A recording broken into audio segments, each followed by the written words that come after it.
महत्वाची बातमी आपण पाहणार आहोत। इराणकडनं बहरीन, यूएई आणि कुवेत मधल्या अमेरिकन तळांवर आता तीव्र आणि मोठे हल्ले करण्यात आलेले आहेत। मध्य पूर्वेत सुरू असलेल्या संघर्षानं आता आणखी गंभीर स्वरूप धारण केलेलं आहे।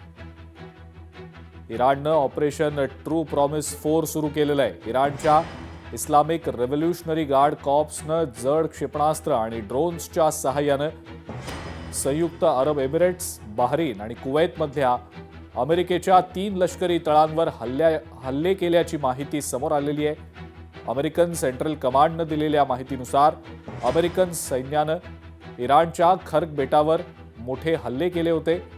या कारवाईमध्ये बेटावरील 90हून जास्त लष्करी ठिकाणांना लक्ष्य करण्यात आलेलं होतं, ज्यामध्ये नेव्हल माइन स्टोरेज, क्षेपणास्त्र बंकर आणि इतर अनेक लष्करी सुविधा होत्या।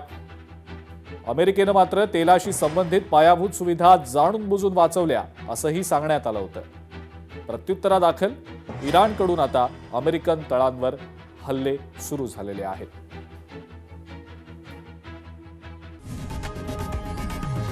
लोकशाही मराठी ऐका, पहा, जागरूक रहा।